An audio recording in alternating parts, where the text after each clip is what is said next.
The word of the week is confront the traditions. At church, we have been discussing what we have themed shakers and movers. And today I want to say to us, borrowing from the message of today that was preached to us by Pastor Susan Bogo, that for us to be shakers and movers, we must confront the status quo. We must confront the traditions. The word says in the book of Numbers, chapter number 27, from verse 1 going down all the way to verse number 7 or 8, you find a story of a man by the name Zelophehad. Zelophehad had 5 daughters.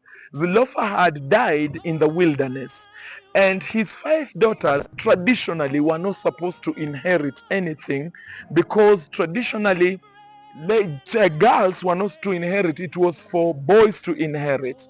But his daughters confront that tradition, and they go to Moses and they ask Moses, why can't we inherit our father's inheritance?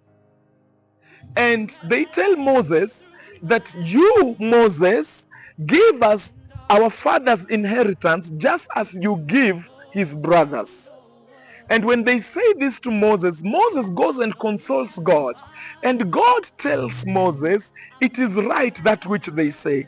In other words, dear son and dear daughter of God, it is right for you to confront those traditions that have been set. It is right for you to confront those things that limit what you want to do for God. It is right for you to confront the things that hold you back from being a shaker and a mover.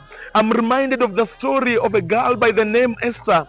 And Esther had one duty, and that duty was to the duty of Esther was to approach the king on behalf of the Jewish people. But the tradition was the king had to call you in. And if the king didn't call you in, if you went into the king, it was a crime and you were supposed to be charged for that. But Esther confronts that tradition and she says, I will go to the king after 3 days of prayer and fasting.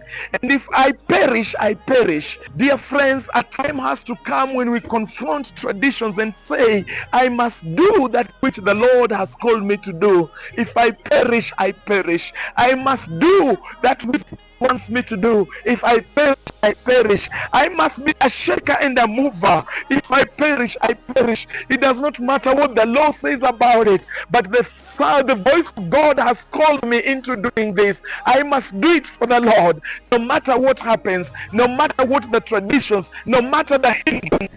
I will go and do what the Lord wants me to do. I pray that this week you will be a shaker and a mover.